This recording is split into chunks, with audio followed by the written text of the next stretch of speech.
Say you run a small mattress company, and you have done the hard part because you rank on the first page of Google for the best mattress for a bad back, sitting right there under the big names.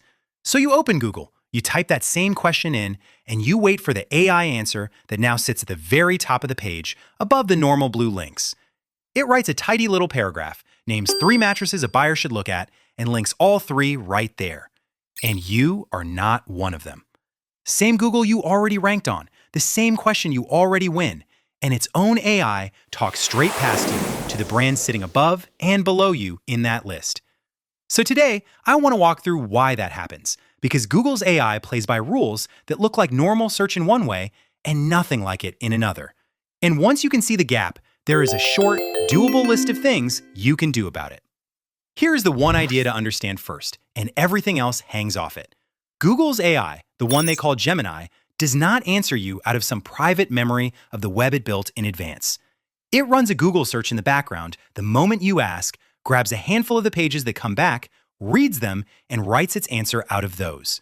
People have a name for this. They call it grounding, and all it means is the answer is built on live search results, not on something the model already knew. So the chain is short. You ask, it searches Google, it pulls a few pages, it writes the reply from what those pages say. And that hands you the single most useful fact about this whole engine. If you do not show up in Google's normal results for a question, its AI has nothing of yours to pull, so it cannot name you, no matter how good your mattress is. Now that cuts both ways, and the first half is good news. Unlike ChatGPT, where your Google ranking barely matters, here, your years of search work are the ground the AI is standing on. If you already rank, you are halfway in the door, and that is more than you can say for most of the other engines. But halfway is the trap, because ranking gets you considered, it does not get you quoted. In our own tracking, Google's AI pulls far more sources into a single answer than you would guess, somewhere around a dozen, close to double what ChatGPT reaches for. And of all those links, only about 1 in 7 points back to a brand's own website. So there are more slots up for grabs than you thought, and most of them are not pointing at anyone's homepage. Getting into the room is step 1, and it is the easy step. Something else entirely decides whether you walk out of that room with your name in the answer. So let me show you why a page that ranks can still get skipped, because this is the part that catches people out. Google's AI does not read your page top to bottom the way a person would. It goes hunting for one clean passage that answers the exact question, lifts that chunk out, and quotes it. So picture your mattress page opening the way most pages open, with a warm paragraph about your founder and the family workshop, and the real answer buried 3 scrolls down. The AI scans the top, finds no tidy answer waiting, and moves on to a competitor, whose page opens with the words, "The best mattress for back pain is a medium-firm hybrid, and here is why." You both rank for the question, but only one of you handed the machine something it could quote in a single clean lift.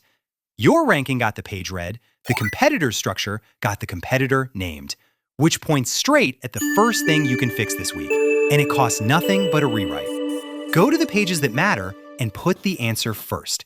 Every section should open with a direct reply to the question in its heading, said plainly enough that it would stand on its own if you lifted it out, with the background moved underneath instead of piled on top.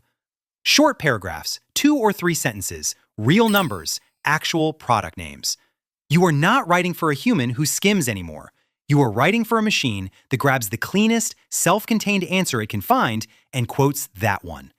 Hand it a clean one, and you become the easy thing to lift, instead of the competitor down the page. The second fix is a quiet technical one that punches well above its weight, and it carries an ugly name: schema markup. Strip the jargon off it, and it is a small piece of labeling in the background of your page, code the visitor never sees, that spells out in plain terms what each thing on the page is.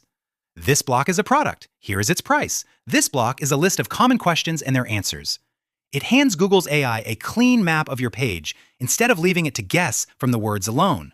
And the effect is not small, because pages carrying that labeling get pulled into the AI answer close to 3 times as often as pages without it. You do not handwrite this in most cases. Most site builders can switch it on for your product pages, your homepage, and your question sections. It is one of the rare spots where an hour of unglamorous setup moves whether you get quoted at all. The third fix follows straight out of that 1 in 7 number I gave you earlier. If only about 1 link in every 7 is a brand's own site, then most of what Google's AI quotes is other people's pages. Review sites, the roundup articles titled "The Best Mattresses This Year," the comparison posts, the forum threads where real buyers argue. So if your whole plan is your own website and nothing else, you are fighting over that one slim slice and ignoring the 6 other slots on the table. The brands that get named again and again live inside those third-party pages, on the review platforms, and in the lists other people wrote. Being present on 5 different trusted sites gives the AI 5 separate chances to reach for you. Being present on 5 pages of your own site gives it, at best, 1. The fourth fix is the simplest to say and the easiest to let slide, and it is freshness. Google's AI leans hard toward pages that were published or updated recently, roughly the last month. A page you wrote a year ago and never touched again slides quietly out of favor, even if it was perfect the day it went up. So the fix here is a habit, not a one-time push. Go back to your most important pages every month and change something real. A new number, updated pricing, a fresh comparison, a current date near the top. Not a hollow edit that nudges a comma. The AI is not fooled by that. A true touch every month that signals to both Google and its AI that the page is still cared for and still worth reaching for. Now here is the part almost nobody warns you about, and it is the reason none of this is a set-it-and-forget-it job. Back in January, Google swapped in a new model behind its AI answers, and close to 4 out of every 10 sites it used to quote were dropped. Brands that had been named steadily for months were gone the following week. They had not slipped an inch.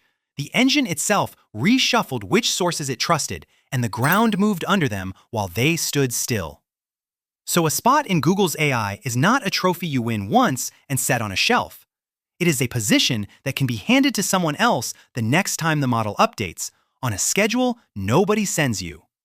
Which means the only real way to hold it is to keep an eye on it. And that is where a single check quietly lies to you. You ask Google's AI your question one afternoon, you see your name in the answer, and you close the tab feeling safe. But that was one look on one day, and the sources feeding these answers keep shifting underneath you. Worse, the tools you already trust will not catch the slide, because your Search Console still shows you ranking in the normal results, sitting pretty at position 4, business as usual. Ranking on Google and getting named by Google's AI have quietly become 2 different things, and your old dashboard was only ever built to measure the first one. So you can be winning the ranking and losing the AI answer at the very same time and never know it.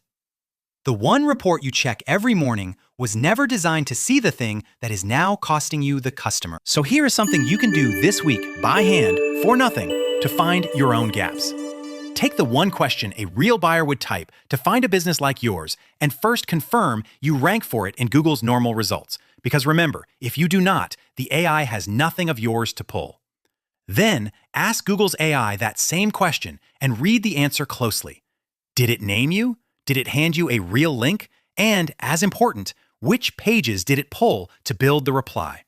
Write those sources down, because that list is your real to-do list. The review site you are missing from, the roundup that left you off, the competitor whose page it keeps reaching for. That is a map drawn by the engine itself, showing you exactly where the holes are and which one to plug first. Doing that once is easy. Doing it every week, keeping an eye on all 5 engines instead of one, and holding the history so a slow slide shows up as a line rather than a nasty surprise, is the part that quietly falls off your plate by the second month. That is the job Loudmink does for you. It puts your buyer questions to each engine on a set schedule and records week after week whether you were named, whether you got a real link, and which sources got pulled in to build the answer.